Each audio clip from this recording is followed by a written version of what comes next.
ರಾಜ್ಯ ರಾಜಕಾರಣದಲ್ಲಿ ಅದರಲ್ಲೂ ಪ್ರಮುಖವಾಗಿ ರಾಜ್ಯ ಸರ್ಕಾರದಲ್ಲಿ ಮತ್ತೊಮ್ಮೆ ಡಿಸಿಎಂ ಡಿಕೆಶಿ ಹಾಗೂ ಜಾರಕಿಹೊಳಿ ನಡುವೆ ಒಂದು ಕೋಲ್ಡ್ ವಾರ್ ಶುರುವಾಗಿದ್ಯಾ? ಡಿಸಿಎಂ ಡಿಕೆ ಶಿವಕುಮಾರ್ ಹಾಗೂ ಸಾಹುಕಾರ್ ನಡುವೆ ಮತ್ತೊಂದು ವಾರ್ ಶುರುವಾಗಿದ್ಯಾ?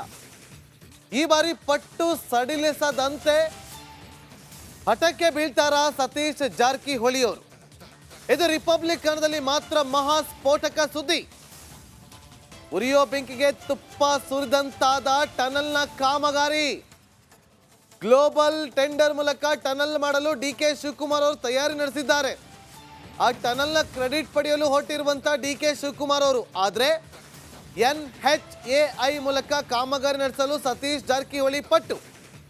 ಇತ್ತೀಚೆಗೆ ಗೋವಾದಲ್ಲಿ ನಿತಿನ್ ಗಡ್ಕರಿ ಅವರನ್ನ ಭೇಟಿ ಮಾಡಿದ್ರು ಸತೀಶ್ ಜಾರಕಿಹೊಳಿ ಅವರು. ಇದೆಲ್ಲ ಬೆಳವಣಿಗೆ ಆದ್ಮೇಲೆ ಕೋಲ್ಡ್ ವಾರ್ ಶಮನಕ್ಕೆ ಎಂಟ್ರಿ ಆಗ್ತಾರಾ ಸಿದ್ದರಾಮಯ್ಯನವರು ಅನ್ನುವ ಪ್ರಶ್ನೆ ಕೂಡ ಉದ್ಭವ ಆಗುತ್ತೆ. ಗೋವಾದಲ್ಲಿ ಮೀಟಿಂಗ್ ಇದ್ರು ನಮ್ಮ ಸ್ಟೇಟಿಗೆ ಸಂಬಂಧಪಟ್ಟಂತೆ. ಸುಮಾರು 20 ರಸ್ತೆಗಳು ಭಾಳ ದಿನಗಳಿಂದ 12 ವರ್ಷದಿಂದ ಲಾಂಗ್ ಪೆಂಡಿಂಗ್ ಇದೆ, ನ್ಯಾಷನಲ್ ಹೈವೇ. ಸೊ ನಮ್ಮ ಸ್ಟೇಟ್ನಿಂದ ಅದಕ್ಕೆ ಕೆಲವು ಇನ್ನು ಪರ್ಮಿಷನು,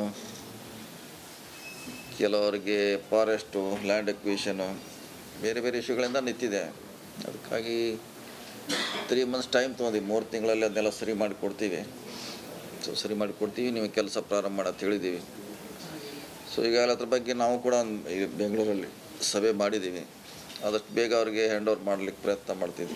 ಟನಲ್ ನೋಡ್ಬೇಕು, ಅದು ಇನ್ನೂ ನಾನು ಹೇಳಿದ್ರೆ CM ಅವರ ಅಧ್ಯಕ್ಷತೆಯಲ್ಲಿ ಮೀಟಿಂಗ್ ಆಗಬೇಕು. ಮತ್ತಷ್ಟು ಮಾಹಿತಿಯನ್ನು ಕೊಡೋದಕ್ಕೆ ನಮ್ಮ ಪೊಲಿಟಿಕಲ್ ರಿಪೋರ್ಟರ್ ಆಗಿರುವಂತಹ ಬಸವರಾಜ್ ಲೈವ್ನಲ್ಲಿ ಜಾಯ್ನ್ ಆಗಿದ್ರೆ. ಬಸವರಾಜ್, ಈ ಒಂದು ಕೋಲ್ಡ್ ವಾರ್ ಅನ್ನ ಶಮನ ಮಾಡೋದಕ್ಕೆ ಸಿದ್ದರಾಮಯ್ಯ ಅವರು ಎಂಟ್ರಿ ಆಗ್ತಾರಾ?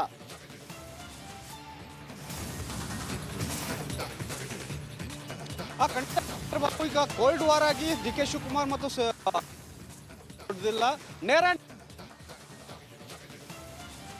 ಸಂಪರ್ಕ ಕಡಿತ ಆಗಿದೆ. ಮತ್ತೊಮ್ಮೆ ಅವರನ್ನ ಸಂಪರ್ಕ ಮಾಡುವಂತ ಕೆಲಸವನ್ನ ಮಾಡ್ತೀವಿ. ಡಿಕೆ ಶಿವಕುಮಾರ್ ಹಾಗೂ ಸತೀಶ್ ಜಾರಕಿಹೊಳಿ ಮಧ್ಯೆ ಮತ್ತೊಂದು ಕೋಲ್ಡ್ ವಾರ್ ಶುರುವಾಗಿದೆಯಾ ಅನ್ನುವ ಪ್ರಶ್ನೆ ಉದ್ಭವ ಆಗಿರುವಂಥದ್ದು ಒಂದು ಟನಲ್ನ ನಿರ್ಮಾಣದ ವಿಚಾರವಾಗಿ.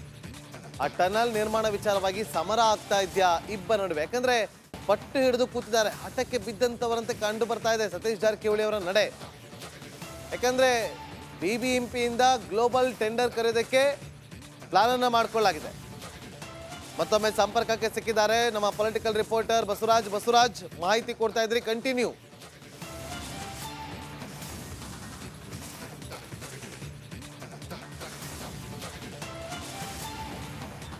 ಸಂಪರ್ಕ ಕಡಿತ ಆಗಿದೆ. ಥ್ಯಾಂಕ್ ಯು ಬಸವರಾಜ್ ನಿಮ್ಮೆಲ್ಲ ಮಾಹಿತಿಗಾಗಿ.